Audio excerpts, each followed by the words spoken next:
But when you leave the scene, I turned to the camera. I was like, "Gal's mad." But then you were FaceTiming your kids right after, being like, "Hi!" It's so good. Gal Gadot has officially had enough, and Rachel Zegler's behind-the-scenes drama is finally unraveling for all to see. The live-action Snow White may be out, but nobody's buzzing about enchanted forests or poisoned apples. Instead, the spotlight is laser-focused on what really stole the show: off-screen tension, cryptic posts, red carpet iciness, and the simmering feud that turned Disney's fairy tale into a full-blown tabloid disaster. At the center of it all, 2 women, 1 kingdom, 0 peace. The drama didn't explode with an interview or a leaked recording. It started with a single, sweet Instagram post. On March 21st, 2025, Rachel Zegler shared a tribute on her feed, celebrating the premiere of Snow White. It does seem like the media have got the throw her under the bus green light, though, when we're posting things like this. We're slagging her off behind the scenes, we're dropping all the information, and then reminding you of, her attacking the majority of the population of America when she posted F the Orange Man. It was emotional and nostalgic, filled with warm thank yous, set photos, and praise for the cast and crew. She called the experience life-changing and reflected on 4 long years of transformation and growth. But fans quickly noticed something missing. There wasn't a single mention of Gal Gadot. No tag, no throwback photo, not even a casual nod to the woman who played the evil queen, her co-star, her on-screen nemesis, and one of the film's biggest draws. The internet immediately caught on. What was meant to be a heartfelt post suddenly turned into a spotlight for something darker: silence that spoke volumes. And this wasn't just a social media oversight. It was the first crack in the Disney mirror. But what came next? No one was ready for it. You see yourself as the evil queen. You are not evil. You are not evil. You're a queen, but you're not evil. What was it like seeing yourself as the evil queen for the first time? We did not see the clip. Fans began digging, and one theory quickly rose to the top: politics. Rachel Zegler and Gal Gadot may have shared a film, but their worldviews couldn't be more different. Gal, born in Israel and a former IDF soldier, has long voiced support for her homeland. Rachel, on the other hand, made headlines after tweeting "Free Palestine" during filming. The post created a firestorm, not just online, but reportedly on set too. With emotions high and global tensions rising, insiders whispered that things turned tense between the 2 actresses. Some claimed their scenes together were kept minimal by design. Others said there were moments when they wouldn't even make eye contact between takes.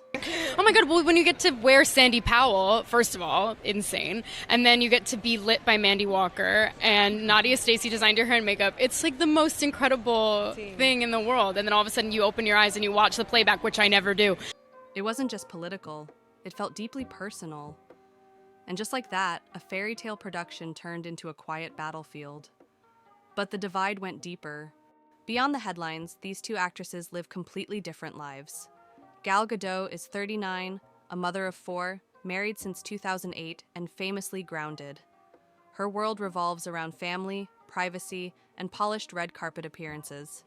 Meanwhile, Rachel Zegler is 23, navigating newfound stardom, social media virality, and the chaos of Hollywood fame. They weren't just actresses playing opposite roles. Snow White reviews are in. Snow White, how shall we say? Data points are in, because we now know that it was a flop. They were women in different chapters of life.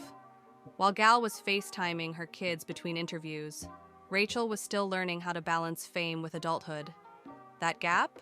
It wasn't just visible, it was emotional. And then came the premiere, and the tension went public. March 15th, 2025. The Snow White Los Angeles premiere. Both women showed up, both smiled, both posed. But every camera captured what words couldn't. The smiles didn't quite reach their eyes.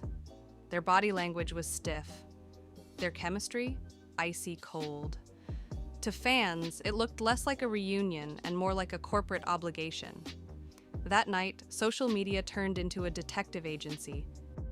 Like, it was a really, really, really bad flop. Now, I went things I do for you guys. I went to Snow White over the weekend. I took my kids. I'll tell you, I'm not sure who was more bored. Every blink, every step, every strained grin became a clue. Were they pretending for PR? Was the feud real? The mystery only deepened. And then Rachel spoke out. In interviews following the premiere, Rachel made an effort to shift the conversation. She spoke about how women in Hollywood are constantly pitted against one another. She emphasized unity, empowerment, and supporting fellow actresses. But there was one problem. She never mentioned Gal. Not once. The internet noticed. Was Rachel subtly trying to change the narrative while still throwing shade?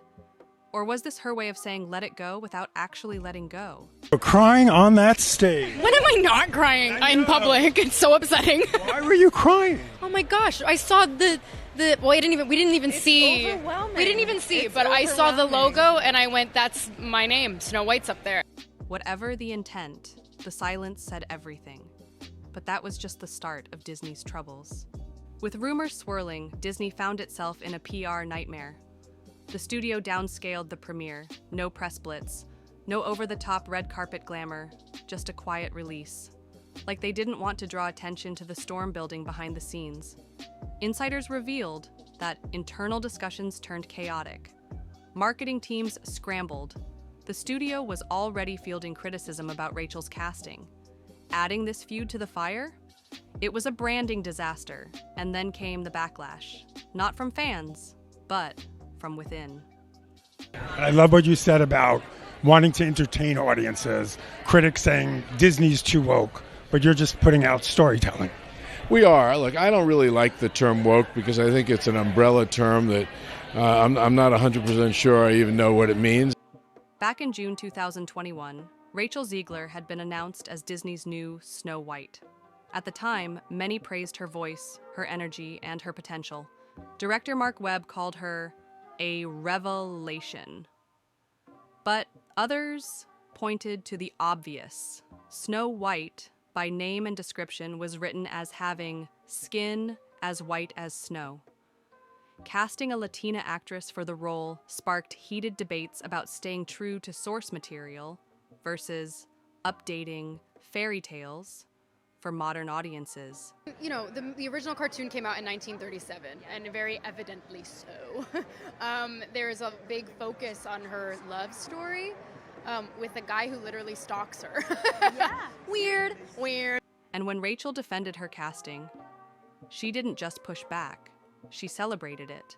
She spoke proudly about representing a generation that had never seen themselves in roles like this. She reminded fans that Snow White is beloved in Spanish-speaking cultures and said this version was about strength, not just looks. Powerful? Yes. But not everyone was convinced, and it only got more complicated. This wasn't just a casting shift, it was a narrative overhaul.